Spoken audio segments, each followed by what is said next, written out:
기본적으로 한국인은 당뇨가 많습니다. 내가 살이 안 빠지니까 당뇨가 아니겠지라고 생각하시면 절대 안 되고요. 40대, 50대 초반에 당뇨를 진단받으면 합병증이 더 젊은 나이에 생기기 때문에 돌이킬 수 없고 그게 만병의 시작이 되고요. 당뇨라는 거에 진단됐다는 거는 수많은 족쇄를 차게 되는 과정이라고 보시면 돼요. 심각한 건데 아무도 지금 얘기를 못하고 있어요.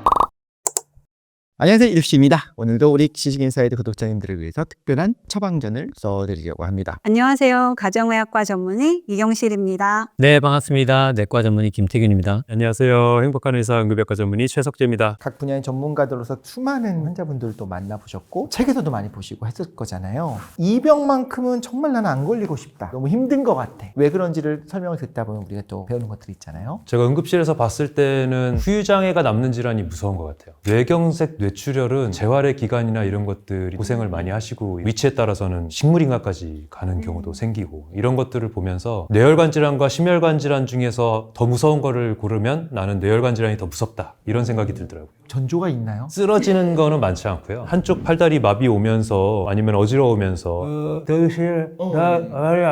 이렇게 시작을 하죠. 근데 급성 시기 3시간에서 6시간을 놓치면 뇌 기능을 다시 되살리는 게 정말 어렵기 때문에 재활치료로다가 고된 과정을 거쳐서 힘든 부분의 기능을 반대쪽이 채워줘야 돼요. 이 재활 기간을 생각하면 뇌혈관 질환이 난 무섭다. 조금 생각해봤는데 어떤 질병이든 이른 나이에 오는 게 좀 겁나는 것 같습니다. 예를 들어서 뭐 췌장에 걸린다. 속상하잖아요. 생각만 해도 책임져야 될 것들이라든지 이런 것들이 떠오르면서 정말 싫을 것 같습니다. 또 어린아이들이 걸리는 이야기 들어보면 너무 마음이 아픈 걸 보면 무슨 말씀이신지 와닿는 것 같습니다. 저는 처음에는 당뇨인가 이렇게 생각했는데 지금 다시 생각해보니까 술을 좋아하게 되는 거. 우리나라에 알코올 중독자인데 아닌 줄 알고 사는 분들이 너무 많고 퇴근길에 그냥 캔맥주 하나 따서 컴퓨터 봐야지 이것도 알코올 중독이 될 수 있는데 우리나라 분들이 술을 진짜 많이 드세요. 최근에 그 하이볼 유행하는 게 정말 저는 속상합니다. 술을 드시면 팔다리는 간으로도 다 내장 지방이 되고요. 너무나 해가 되기 때문에 술을 좋아하게 되는 게 가장 불행한 일이 아닐까. 이제 본격적인 질문을 드리는데 원장님 처음에 당뇨를 말씀하셨었어요. 주변에 보면은 연세 있는 분 중에 당으로 좀 고생하시는 분들이 정말 많은 질병 중에 하나인 것 같은데 가족력이 없는 분들은 그게 뭐길래 뭐 요즘 다 관리하면 되는 거 아니야? 이런 생각도 하실 수가 있을 텐데 일단 당뇨병에 걸린다는 것이 어떤 의미인지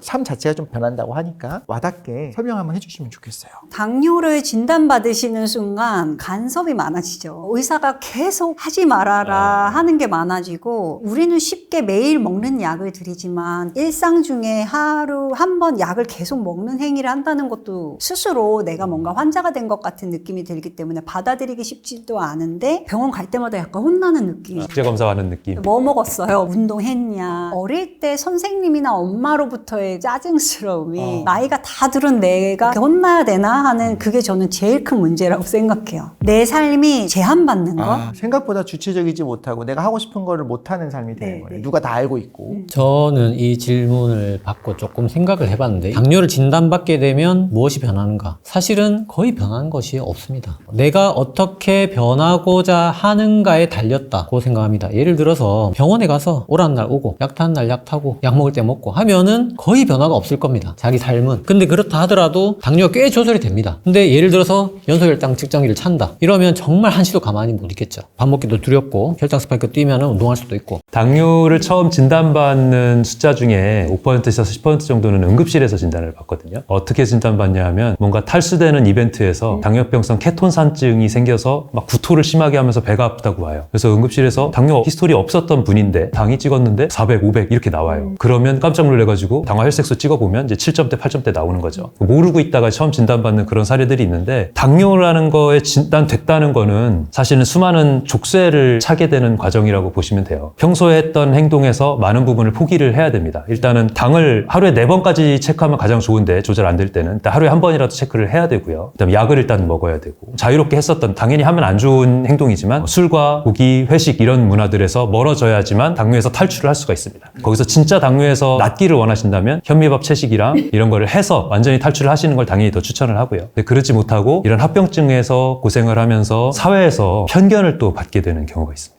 제가 어떤 사례를 봤었냐면 한 분이 거의 3개월간을 계속 약을 썼는데도 조절이 안 되시는 거예요. 그래서 이분한테 이제는 인슐린을 써야 될 때다, 어쩔 수 없다 했더니 절대로 인슐린을 쓰지 않겠다고. 그래서 나중에 여러 번 캐물어 봤더니 인슐린을 이미 한번 써봤었다고 합니다. 근데 문제는 그분이 이제 요리사이시거든요. 일하는 곳에다가 인슐린 펜을 숨겨놓고 맞고 있었는데 식당 주인한테 들킨 거예요. 인슐린을 맞을 정도의 당뇨 환자였으면 내가 너를 쓰지 않았을 거다 하면서 중병 환자니까 나는 네가 언제 쓰러질지 모르니까 당장 나가라. 이렇게 차별 대우를 받았던 겁니다. 그만큼 큰 족쇄를 달게 되는 질환이기 때문에 가능하면 빨리 벗어나시길 바라는 그런 마음의 질환이다. 이렇게 얘기를 하고 싶습니다. 세 분이 말씀하신 거 종합하니까 약간 그림이 그려지긴 해요. 건강에 안 좋게 살아왔었던 걸 더 이상 못하게 되는 거잖아요. 그런데 당뇨병 판정을 받게 되면 그때부터 또 이제 라이프 스타일뿐만 아니라 내가 챙겨야 될 것들이 생기잖아요. 이런 것들은 또 뭐가 있을까요? 제가 빠르게 정리해 드리겠습니다. 수치 4가지, 합병증 4가지, 예방접종 3가지입니다. 수치 4가지 중에 첫 번째는 자가혈당입니다. 근데 이 자가혈당이 대한당뇨병 학회 지침을 쭉 이렇게 팔로우업 해보면 점점 공고 등급이 내려갑니다. 인슐린 맞는 분 당연히 체크해야겠지만 약만 먹는 2형 당뇨 아마 대부분일 겁니다. 이제 점점 연속 혈당 측정기도 많이 보급되고 당화혈색소 검사도 많이 하면서 자가혈당을 고려한다까지 내려왔습니다. 그 다음 수치가 이제 당화혈색소인데 이거는 정말 반드시 하셔야 됩니다. 제가 지금 말씀드린 4가지, 3가지 중에서 제일 중요한 하나 딱 뽑으면 이겁니다. 보통 평균적으로 3개월에 한 번씩 하시면 되는데 상황에 따라서 주치와 상의하시면 되고요. 세 번째 수치는 혈압입니다. 당뇨 환자 아니어도 당연히 재야 되는 건데 가이드라인에 이제 병원 갈 때마다 재라고 되어 있습니다. 네 번째 콜레스테롤입니다. 이것도 당연히 일반 분들도 다 재셔야 되는데 당뇨 환자는 특별히 이제 1년에 한 번 이렇게 4가지 수치 챙기시면 좋고 합병증 관리 차원에서 첫 번째 눈 안저검사 이것만 1에서 2년입니다. 그래서 그냥 헷갈리니까 1년에 한 번 추천드립니다. 당뇨 망막병증을 미리 발견하기 위해서 매년 하셔야 되고 그 다음에 이제 콩팥 검사, 사후체혈하고 단백뇨 검사 매년 하셔야 되고요. 신경 검사가 있습니다. 이게 조금 생소할 수도 있는데 신경과 가시면 막 필라멘트로 찌르고 뭐 소리 없어야 되고 하는 게 있습니다. 저거 해봤어요. 진짜 가느다란 걸로 이렇게 해갖고 간질간질한 건데 느껴지는지 발에다가. 당뇨 환자는 당뇨 진단 후에 매년 하셔야 됩니다. 그 다음에 당뇨 발검사가 있습니다. 당뇨 상처 없는지 뭐 족부동맥이 잘 뛰는지 이것도 매년 하셔야 됩니다. 마지막으로 예방접종 3가지 독감 매년 맞으셔야 되고요. 폐렴 평생 2번 맞으시면 되고 코비드19 지침에 따라서 맞으시면 됩니다. 당이 있으면 독감이 더 강하게 오나요? 맞습니다. 더 잘 걸리는 건 아닌데 중증도 걸려. 고위험군이어서 당뇨라는 병 자체가 염증을 악화시키고 잘 안 낫게 하기 때문에 다른 병도 마찬가지지만 특히 당뇨는 폐렴이 와도 심하게 오고 독감이 와도 심하게 옵니다. 중환자실 입원율이나 사망률을 더 올리기 때문에 걸리는 걸 막는 측면도 물론 있겠지만 중증도를 낮춰줍니다. 걸리더라도 덜 아프게. 당뇨라는 질환이 혈당 자체가 올라서 혈액이 끈적끈적해지니까 말초에 있는 혈관들을 다 망가뜨리는 거잖아요. 그래서 눈이 망가지고 콩팥이 망가지는 거고 그러니까 생기는 조직 자체의 문제도 있지만 두 번째로 면역력 자체도 떨어뜨리는 질환이잖아요. 그러니까 감염 질환에 취약해질 수밖에 없는 거예요. 당뇨발이 그래서 나빠지는 거고 폐렴이 그래서 악화되는 겁니다. 그래서 굉장히 주의하셔야 된다. 이게 너무 많기 때문에 물론 주치의가 챙겨야 되지만 한 가지 꿀팁을 드리자면 독감을 11월 달에 맞지 않습니까? 대부분이. 그래서 11월 달에 1년마다 하는 검사를 몰아서 받는 겁니다. 콩팥 검사, 콜레스테롤 검사, 발 검사, 신경 검사, 안저 검사 이걸 한 번에 다 하는 겁니다. 매년 그때 딱 11월에 당화혈색소까지 하시면 대부분 다 챙긴다 생각하시면 되겠습니다. 지금 말씀하셨던 많은 얘기 중에서 기준 수치가 있잖아요. 일반적으로 이건 정상 범주 이 부분에 대해서도 알려주시면 해석하기가 좀 좋을 것 같아요. 일단 현재는 당화혈색소가 2형 당뇨인 경우에 가장 중요하기 때문에 5.6까지 정상이고요. 5.7에서 6.4까지 당뇨 전 단계 그리고 6.5 이상부터 당뇨로 생각을 하고 공복 혈당으로 했을 때는 100 이하가 정상이고요. 100에서 125까지를 이제 보통 당뇨 전 단계 126 이상은 당뇨를 의심해서 당화혈색소 검사를 안 하신 경우에는 하게 됩니다. 응급실에서는 이제 랜덤 당 수치를 재잖아요. 식사하고 왔던 안 하고 왔던 그런 사이에 재는 거니까 그래서 우연히 당을 챈 건데 200이 넘게 나온다. 그러면 당뇨를 새로 진단받게 되는 경우가 제일 많습니다. 200 이상의 암, 다뇨, 다식 전형적인 증상이 있을 경우 합병증이 있거나 증상이 있을 이것만 다이렉트 당뇨 진단입니다. 자, 이제 현재 내 건강 상태를 체크해보고 싶다. 물론 당화혈색소는 직접 잴 수 있는 그런 건강검진도 있고 혈소혈당 측정기도 있겠지만 꼭 그렇게 숫자로 얼마를 보지 않아도 우리가 살면서 느낄 수 있는 것이 있을 것 같아요. 여러분 굉장히 쉽게 넘겼지만 사실 이럴 가능성도 있어야 하는 게 좀 뭐가 있을까요? 대표적인 증상 3개인데 다식, 다뇨, 다갈인데 이거를 우리가 발견하기가 굉장히 어렵다는 게 문제죠. 음식을 많이 먹게 되고 물 많이 먹게 되고 그래도 소변을 많이 보면서 갈증이 많이 생기게 되는 게 그럴 수 있지 하면서 그냥 계속 넘기는 고기 증상들이에요. 먹은 날은 뭐가 땡기니까 배동 물을 먹으면 소변도 많이 보고요. 갈증도 계속 나요. 저는 당뇨의 증상 항상 이 얘기 많이 드리지만 사실 제일 무서운 거는 무증상이라고 저는 생각하거든요.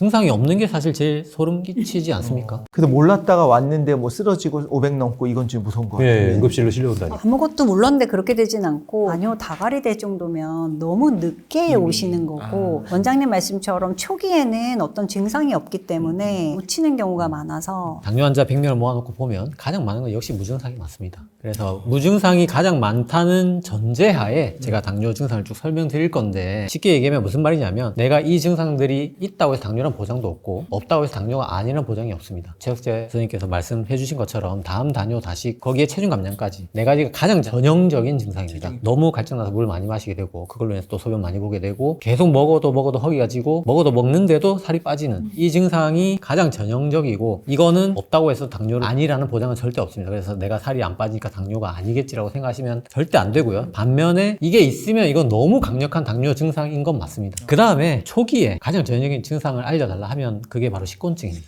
식곤증과 거기에 딸려오는 허기. 이게 혈당 스파이크의 전형적인 증상이기 때문에 물론 이제 식곤증이 누가 생길 수 있지만 혈당 스파이크로 인한 식곤증은 정말 주체할 수 없이 밀려오는 식곤증이 오고 바로 이어서 허기가 몰려옵니다. 한두 시간 뒤에. 역시 이것도 있다고 해서 100% 맞다는 보장도 없고 아니라는 보장도 없지만 초기의 전형적인 증상을 말하라면 이게 가장 전형적입니다. 그 외에 사소한 증상, 거품류, 요당 때문에 굉장히 많이 생기고 눈이 침침해진다. 치주염이 심하게 생기는 사람도 있습니다. 여러 가지 상처들이 안 낫기 때문에 그다음에 당뇨 피부 병증이라고 해서 살이 튼다든지 가렵다든지 살색이 변한다든지 이런 것도 당뇨 환자에서는 많이 생깁니다. 하지만 일반인들이 이런 증상이 생겼다고 다 당뇨로 의심해야 되는지 그건 아닙니다. 하지만 검사는 한번 받아볼 수 있고 당뇨 환자 안에서는 충분히 흔한 증상은 맞습니다. 가장 말씀에서 중요한 포인트인데 무증상이 가장 흔하기 때문에 중간에 한 번은 검사를 해보시는 게 도움이 되지 않을까 싶습니다. 그리고 이전에는 우리가 한국인 특유의 이제 마른 비만 그리고 마른 당뇨를 이야기했는데 요즘 20대, 30대 분들은 다 서양인이랑 같아요. 그래서 이제 체중이 많아서 당뇨가 생기는 분들이 나오기 시작하고 있거든요. 10대인데 1형 당뇨가 아니라 2형 당뇨를 진단받는 친구들이 생기고 있어서 그게 그만큼 어릴 때부터 젤리를 비롯한 근데 이제 우리가 합병증 되게 무섭다고 얘기했는데 합병증이라는 게 시간의 누적이거든요. 근데 그게 10대, 20대 초반에 당뇨를 진단받으면 그 합병증이 더 젊은 나이에 생기기 때문에 그게 주의해야 되고 그래서 10대, 20대인데 체중이 많이 나간다. 그것도 당뇨로 갈 수 있기 때문에 주의해야 될 것 같습니다. 10대 2형 당뇨가 한 10년 사이 거의 4배 가까이 늘었습니다. 많이 늘었습니다. 저희 학교 다닐 때만 해도 10대 당뇨가 오면 1형 당뇨를 먼저 의심하도록 돼 있었습니다. 근데 지금은 거의 2형 당뇨라고 봐야 됩니다. 사탕에 뭐 다 이걸 상으로 다 어른들이 아무 생각 없이 주고 있지 않습니까? 애들은 그거에 중독돼가지고 이거 먹겠다고 엄마랑 싸우고 있고요. 심각한 건데 아무도 지금 얘기를 못 그래서 하고 있어요. 가장 중요한 게 부모도 안 먹어야 돼요. 집에 없어야 되고. 그리고 또 하나 체중이 많이 나가는 분들이 당연히 당뇨병에 걸릴 확률이 높다라고 생각을 하면서도 또 주변 분들을 보면 또 말랐는데도 여전히 계속 관리하시는 분들도 많이 있어요. 또 이것도 어떤 상관관계가 있는지 그리고 마른 당뇨에 걸린 분들은 어떤 분들일까 이것도 궁금합니다. 한국인이 마른 당뇨가 많고 기본적으로 한국인은 당뇨가 많습니다. 첫 번째는 이제 다들 아시겠지만 서양인보다 췌장 크기가 작습니다. 한 20% 정도 작은데 그 분비량은 더 작습니다. 그리고 밥 중심의 고탄수화물 식이 문화, 조선시대만큼은 아니겠지만 계속 지방류가 늘고 있지만 여전히 우리나라 평균을 내보면 고탄 저지입니다. 지금도. 그 다음에 마른 비만이 많습니다. 결국 당뇨의 근본적인 원인은 아까 말한 내장지방인데 사실 비만도라고 하면 우리 키 대비 체중 그 체질량 지수를 얘기하지 않습니까? 이거는 분명히 우리가 선진국 중에서 최하위가 맞고 미국이 선진국 중에 최상위가 맞습니다. 근데 내장지방을 봤을 때는 과연 그러냐? 이거는 그렇게까지 차이가 많이 나지 않는다는 거죠. 그 말은 반대로 얘기하면 우리가 근육량이 상당히 적고 내장지방은 그렇게 적지 않다는 겁니다. 인슐린 기능이 세 가지가 있는데 분비량이 하나가 있고 그다음에 인슐린 반응이라는 게 있습니다. 이거 두 개가 서양인보다 훨씬 낮습니다. 동아시아에는. 유일하게 좋은 게 인슐린 민감성, 그러니까 저항성이 굉장히 낮습니다. 이걸로 버티고 있었는데 그 소량의 내장 지방만 생겨도 이게 먼저 손상을 받기 때문에 가뜩이나 두 개가 낮으니까 바로 당뇨에 빠지게 되는 겁니다.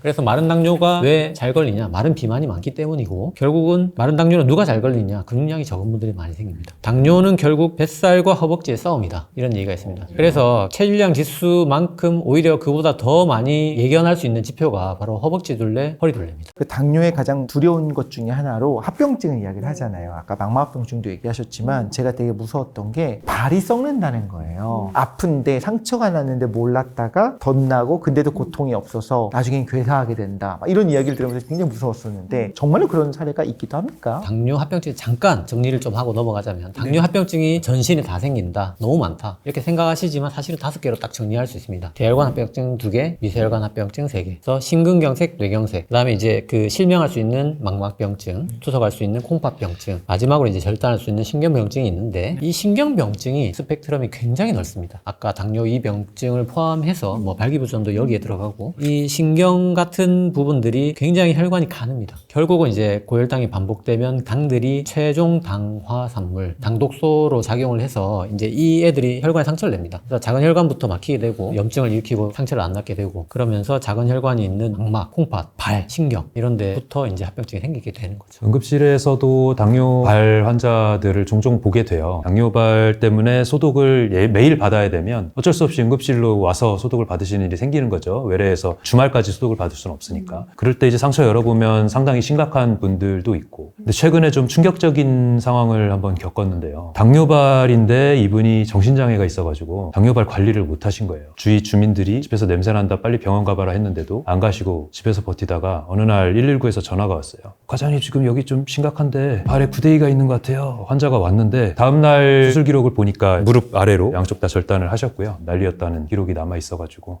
합병증의 무서움 중에 하나가 지금 말씀하신 거니까 신경이 고통을 못 느끼게 되면서 고통을 못 느끼는 것도 있고 이상 감각을 느끼는 것도 있어요. 그러니까 손이랑 발이 계속 저려서 생활이 어려운 분도 계세요. 시리고 저리고. 그거가 진행되면 이제 위병증 말씀하신 거 나오는데 응급실에 매일 와서 진토제를 2번, 3번 맞고 그거 가지고도 안 되어서 자는 약, 진정제를 맞아야 겨우 하루를 넘기시는 분도 있었어요. 결국은 2달도 못 버티고 돌아가셨는데 당뇨 위병증 정말 치료가 어렵습니다. 당뇨라고 해서 물론 너무 낙담하거나 절망하실 필요는 없지만 또 일견 무서운 부분이 있다는 건 알고 계셔야 되고 정말 관리 안 하면 그런 것들이 생길 수 그래서 있습니다. 우리의 목표는 당뇨 혹시 진단을 받더라도 이렇게까지 되기 전에 계속 관리를 하자는 거잖아요. 지나올 수 없는 벽을 건너기 전에 당뇨를 유지하겠다가 아니라 치료하겠다라는 목적을 가지고 생활 습관을 완전히 바꾸셔야 됩니다. 근데 이게 합병증이 순서가 있어요. 그래서 눈에 이상이 생기지 않았는데 콩팥이 나빠지는 경우는 흔하지 않아서 대부분 나머지는 저희가 다 챙겨드릴 수 있는데 눈은 안과를 가셔야 되니까 귀찮으시더라도 안과는 꼭 1년에 한 번씩 가시는 거 강조드리고 그 이후의 관리 당연히 약들이 합병증을 늦출 수 있다는 게 많이 개발이 되어 있으니까 선생님이랑 상의하면서 관리하시면 뭐 이렇게 되는 경우는 흔하진 않습니다. 선생님들과 함께 계속 상담하면서 또 어떤 브로셔 같은 것도 있고 관리하는 것도 책자도 보고 하시지만 개인적으로 궁금했던 걸 다 물어보기는 어려워요. 그래서 제가 대신 질문을 드리고 싶습니다. 음식부터 당뇨병 환자분들이 관리를 하기 위해서 일단 주식으로 당연히 현미밥이 좋을 것 같고 잡곡밥이 좋을 것 같은데 흰쌀밥은 아예 금기라고 보나요? 일단은 흰쌀밥 대신 잡곡밥을 먹어야 되는 이유부터 설명드리겠습니다. 하버드대 연구에서 밥을 주식으로 먹지 않는 서양인을 대상으로 조사를 했는데 백미를 주로 먹은 분에 비해서 현미밥으로 대체해서 먹은 분이 당뇨 16% 예방이 됐고 잡곡밥으로 대체해서 먹었을 때 36% 예방이 됐습니다. 그리고 밥을 주식으로 한 아시아인만 모아서 봤을 때는 백미를 주로 먹은 분이 잡곡밥을 주로 먹은 분의 당뇨가 55%더 늘어서 1.5배 늘었는데 사실은 현미라는 게 백미와 92% 동일합니다. 결국 이제 쌀기하고 쌀눈이 8%에 지나지 않고 그 대부분도 또 수용성 식이섬유입니다. 그래서 결국 약간의 차이로 55%의 차이를 내는 건데 왜 그렇게 엄청난 차이를 낼 수 있는가? 결국 밥이 주식이기 때문입니다.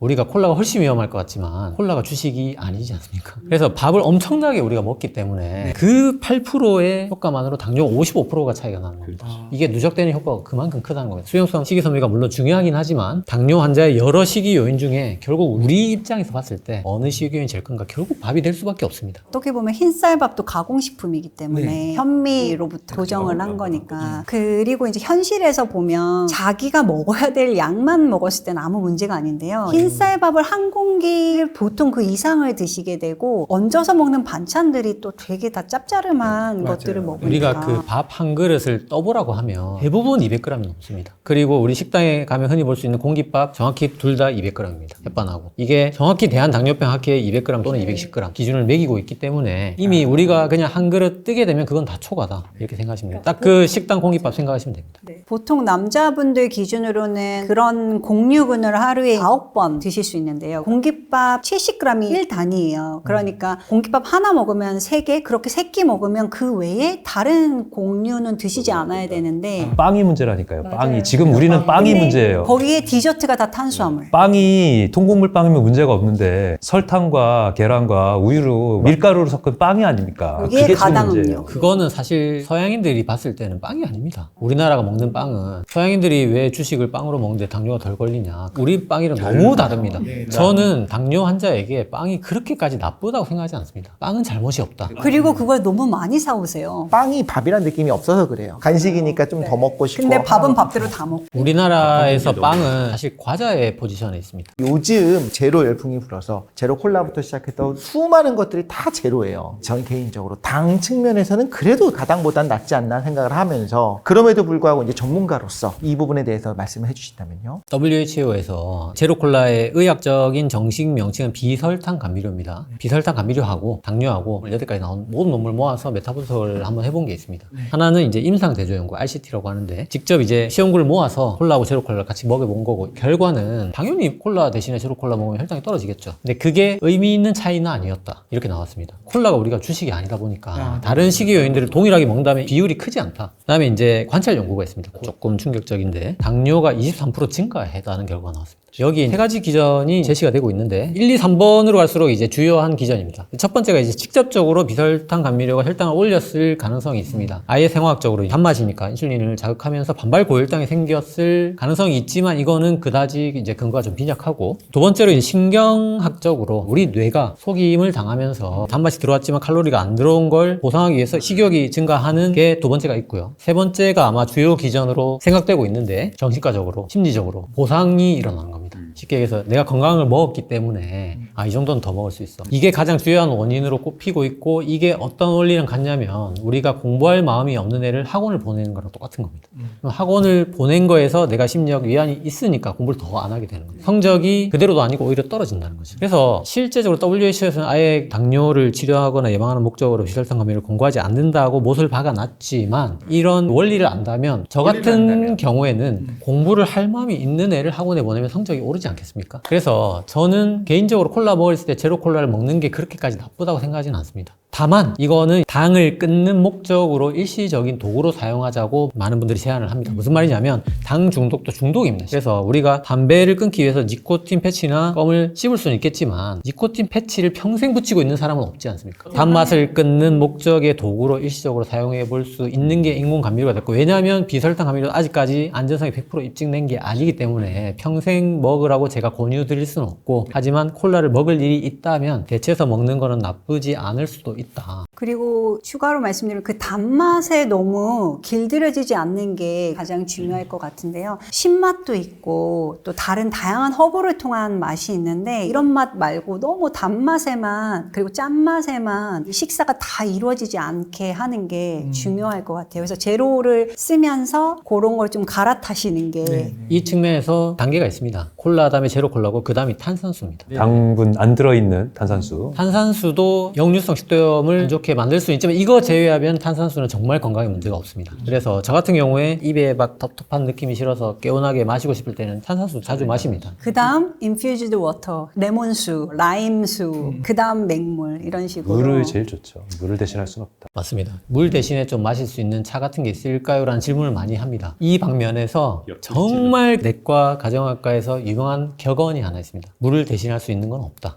물은 물로 마시자. 이게 정말 유명한 격언이고 당뇨 환자에게 유일하게 허락된 당은 과일하고 우유입니다. 그래서 물은 물로, 당은 과일과 우유로 물론 양을 제한해서 그 다음에 인공감미료, 비설탕 감미료는 당을 끊는 목적으로 일시적으로 사용하자. 자, 그러면 당뇨를 얘기할 때 또 같이 가는 것 중에 하나가 인슐린 저항성이잖아요. 건강하던 사람이 어느덧 인슐린 저항성이 생기게 되는데 그 이유가 단 것 때문이 맞는지와 맛이 단 거가 직접적으로 영향을 미치는 건 아니고 혈당으로 얘기를 하는 겁니다. 그러니까 맛이 달다가 혈당을 올리는 음식이 많기 때문에 연결을 지을 수 있는 건데 혈당이 계속 높았다가 인슐린이 몸에서 분비돼가지고 혈당을 낮췄다가 저혈당에 살짝 빠져가지고 또 뭘 먹게 되고 이런 혈당 스파이크를 막 하루에 여러 번을 이루게 되면 우리 혈당을 쓴다는 거는 혈류에 있는 당을 근육세포가 인슐린을 통해서 받아들여서 안에서 소비를 하는 거잖아요. 그 다음 미토콘드리아가 그걸 사용을 하는 건데 그걸 불가능하게 하는 인슐린의 저항성이라는 게 높은 혈당 스파이크 이하에서 자꾸 생기는 과정이거든요. 근육이 인슐린을 통해서 당이 들어가는 거가 막히는 겁니다. 못 들어가는 거죠. 그러면 자꾸 당은 올라가는데 근육세포는 당이 안에 없어요. 그게 인슐린 저항성 상태라고 보면 되고요. 그러다 보면 당은 소비가 안 되고 혈류에는 당이 높아지니까 그럼 그 당을 어떻게 하겠어요? 소변으로 빼줘야 될 거 아니에요. 소변에서 당이 나오기 시작하면서 이걸 당뇨라고 얘기를 하는 거. 그래서 당뇨란 이름이 나오는 거잖아요. 그러면서 생기는 수많은 합병증들이 이제 시작이 되는 거죠. 그러니까 보통 혈당을 높이는 게 단순히 달달한 것만 있는 건 아니고요. 정제 탄수화물도 당연히 있고 그 다음은 짠 음식입니다. 찌개나 탕 종류가 생각보다 당을 많이 올린다는 걸 알게 되거든요. 그래서 이 두 가지가 가장 혈당을 높이는 게 되고 생활 습관으로는 이제 수면 부족과 스트레스. 그걸로 인해서 스트레스 호르몬이 나오면 혈당을 계속 높이게 되고요. 그러면 먹는 걸로 했을 때는 탄수화물이나 이런 걸 드시면 결국에는 포도당으로 소화가 되고 소장에서 흡수가 되겠죠. 그러면 혈중 포도당 농도 신호에 따라서 이제 인슐린이 나오는데 갑자기 올라가면 이제 이걸 맞추기 위해서 인슐린도 췌장에서 나오고 우리가 흔히 아는 혈당 스파이크를 찍기도 하고요. 그러면 결국에는 이 혈중의 포도당을 최대한 없애려고 우리 몸이 가장 노력을 하는데 모든 장기로 다 포도당은 들어갈 수 있지만 간과 근육에서 더 많이 빠르게 흡수를 하죠. 그래서 간과 근육이 유일하게 할 수 있는 게 그 포도당을 글리코겐으로 이제 바꿔서 저장하거나 지방으로 저장을 하죠. 우리가 무슨 일이든 열심히 계속 하다 보면 피로하게 되는 것처럼 나중에는 이제 이게 너무 누적이 되면 간과 근육에서 인슐린 신호가 있어도 포도당을 받아들이는 게 어려워지니까 저항하게 되죠. 그게 참 희한해요. 우리 몸의 항상성은 그런 높은 상태에 유지가 되면 오히려 수용체가 더 예민해지거나 개수가 늘어나거나 근육도 많이 쓰면 오히려 늘어나야 되는데 인슐린은 왜 더 많은 상태가 유지되는데 저항성이 생기는지 참 희한해요. 그 캐파를 넘어선 거죠. 세포 안에 당이 다 차 있는 겁니다. 근데 그러면 글리코겐을 다 써버렸어요. 운동해서 썼어요. 그럼 다시 저항성이 줄어들어야 되는데 한번 높아진 저항성 다시 안 내려가잖아요. 글리코겐은 정말 작습니다. 지방이 이만큼입니다. 그걸 보통 이소성 지방이라고 하는데 원래 있지 않은 곳에 있어서 내장 지방, 췌장에 있는 지방, 근육에 낀 지방 이런 것들이 다 이소성 지방이죠. 이런 친구들이 다 그런 결과물이고 아까 말씀드린 것처럼 그 포인트가 근육을 키우면 그래도 순간에 포도당을 받아들이는 속도가 빨라져요. 그래서 부차적으로는 도움이 될 수는 있는데 기본적으로는 그 과정에서 이제 저항성이 생기는 거죠. 쉽게 이해를 어떻게 할 수 있냐면 현대인이 얼마나 많이 먹는지를 생각해 보면 알 수 있습니다.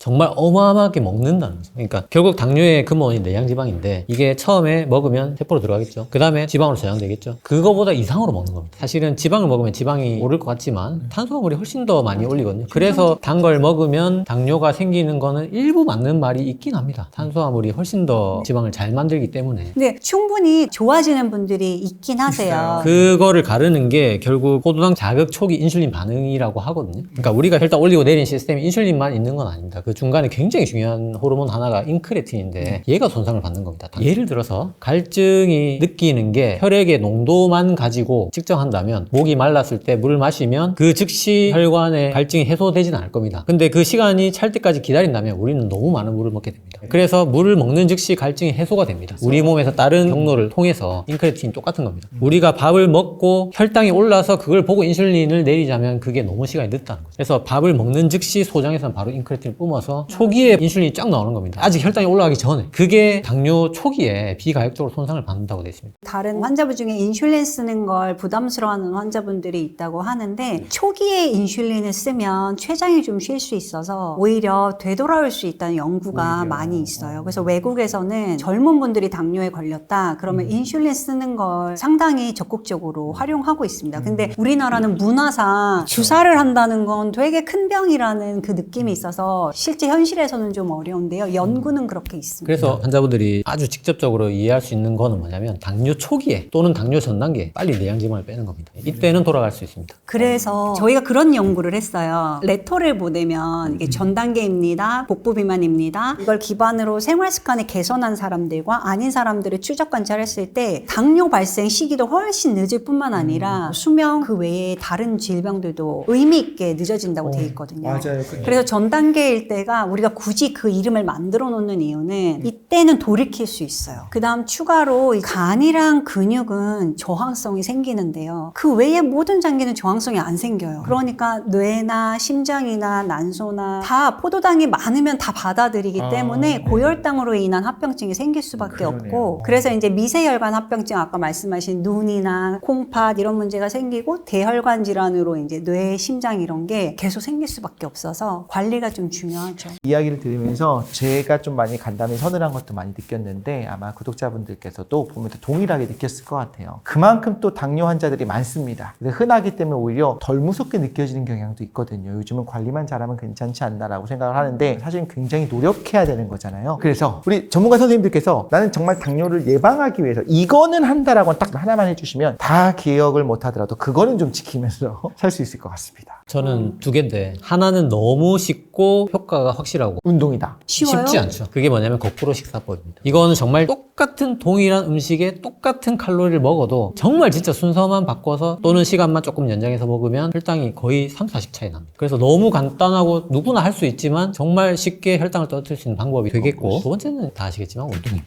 운동이 정말 소위 말해서 무적입니다. 어떤 걸 먹어도 전부 커버할 수 있습니다. 당뇨 환자가 혈당을 안 올리고 안전하게 라면 먹는 법이 세 가지가 있습니다. 첫 번째는 곤약면입니다. 이게 요즘에는 맛도 굉장히 기성라면과 다르지 않게 거의 커버할 수 있게 라면 먹고 싶은 그 마음을 충분히 충족할 수 있을 만한 맛이 나오면서 곤약면의 칼로리나 탄수화물 정말 말이 안 되는 함량으로 들어있거든요. 이게 가장 추천드리고, 두 번째는 이제 순두부 열라면이라고, 열라면은 진짜 그 열라면입니다. 열라면을 반만 넣고 순두부를 나머지 반을 채우는 겁니다. 그리고 이제 라면 스프 반 넣고 순두부찌개를 끓이는 겁니다. 호박 넣고 숙주 넣고. 이 레시피가 인터넷에 있습니다. 입증된 방법이고, 세 번째가 가장 좋지 않은, 권하고 싶지 않은 그 마지막 방법이 라면을 전부 풀로 다 먹고 운동을 하는 겁니다. 밥까지 말아도 됩니다. 라면 한 개를 먹으면 유산소 30분 정도 하시면 되고, 밥까지 말면 50분 정도 하셔야 돼요. 제가 좀 이 시간에 당뇨 환자분들께 드리고 싶은 말씀은, 저는 개인적으로 혈당 스파이크 처음 발견하고 나서 지금 바뀌게 된 거는 거꾸로 식사법으로 하고요. 밥 잡곡밥으로 바꿨고, 콜라 제로나 탄산수로 먹습니다. 그리고 외식이나 배달하게 되면 이제 계단 운동합니다. 지금 진단받고 뭐 우울하신 분들에게 말씀드리고자 하는 거는, 이것들을 잘 생각해 보면 원래 해야 되는 겁니다. 건강한 사람은 이거 안 해도 됩니까? 이거 해야 되는 겁니다. 알기 때문에 이제 하는 겁니다. 그래서 절망하거나 이러지 마시라고 말씀드리고 싶은 거는 뭐냐면, 당뇨라고 해서 내가 달라질 건 없습니다. 달라질 게 있다면 그거는 내가 원래 했어야 되는 일인 겁니다. 데이터가 당뇨를 진단받지 않고 관리를 안 한 사람하고 당뇨를 진단받고 관리한 사람하고 둘이 수명을 비교해보면 당뇨 진단받고 관리한 사람 수명이 더 높습니다. 저도 두 가지인데, 하나는 운동. 허벅지에 그 근육 라인이 생기게 허벅지를 키우는 운동에 집중하시면 좋을 것 같아요. 그러니까 여자분들이 너무 여리여리한 다리를 원하시는데 단단한 돌덩이 같은 허벅지를 예쁘다고 생각하고 열심히 키우시면 좋을 것 같고, 당뇨에 있어서는 근육이 무적이기 때문에 근육을 키운다는 측면에서 근력 운동을 강조하고 싶고, 두 번째는 간식을 집에 사놓지 않는 겁니다. 저희 환자분 중에 온 가족이 100kg 넘는 분이 있었어요. 근데 이분 보니까 안방에 김치 냉장고가 있대요. 김치 냉장고를 열면 한쪽은 초코파이랑 이런 과자들, 한쪽은 음료수. 이게 침대 옆에 있어요. 헨젤과 그레텔에 나오는 과자집 같은. 네, 그게 김치 냉장고를 그런 용도로 쓴다는 거예요. 이분들이 배가 고프지 않아도 침대에 누워서 TV를 보시면서 그거를 계속 드시는 거죠. 제가 봤을 때 일단 집에 라면도 없고 다 없어야 돼요. 그러니까 먹고 싶을 때 그 순간에 먹고 싶은 사람이 나가서 편의점에서 그냥 먹고 오는 거. 그거를 지키는 것만으로도 집에 없으면 한 번이라도 덜 드시기 때문에 귀찮아서라도. 보통은 배고프지 않고 그냥 입이 심심해서 먹는데, 그럴 때 귀찮으면 한 번 덜 먹고 그냥 양치 한 번 하시면 되니까 저는 집에 일단 간식이 없는 게 가장 중요하다고 생각합니다. 제 두 가지는, 운동은 저는 일단 이 당뇨에서는 뒤로 좀 빼고 싶고요. 제일 중요한 게 음식이어서 지금 계속 얘기 나온 거잖아요. 가공식품을 내 삶에서 멀리해라. 여기에는 음료수도 포함되고 과자도 포함되고 빵떡면도 포함됩니다. 술도 넣어야죠. 이것도 단순당입니다. 두 번째는 제가 항상 말씀드리는 현미밥과 초록색 채소로 식사를 채워라. 이 두 가지면 당뇨를 이겨낼 수 있습니다. 네, 오늘 많은 걸 또 제가 배우고 두고 또 반성을 하게 됐는데 구독자분들께서도 좀 많은 인사이트들을 우리 전문가 선생님들의 말을 통해서 받았으리라고 생각합니다. 자, 우리의 식습관을 포함한 우리 생활습관이 변하게 되면서 어느덧 한국인 4명 중에 1명이 당뇨병으로 고생하는 그런 사회가 됐습니다. 오늘 우리 전문가 선생님들이 말씀해 주신 이야기들, 본인들의 경험과 또 많은 환자들을 통해서 본 인사이트잖아요. 교과서에 있는 걸 좀 넘어선 여러 가지 인사이트들을 가지고 이런 꿀팁들을 토대로 한 명이라도 더 많은 분들이 건강하게 살았으면 좋겠고, 당뇨로 고생하시는 분들도 지금 더 건강하게 살 수 있는 방안으로 꼭 걸어가셨으면 하는 마음이 있습니다. 앞으로도 이런 자리를 마련해서 종종 여러분들께서 궁금해하시는 그런 지식들을 전달해드릴 예정이니 많은 관심을 부탁드리도록 하겠습니다.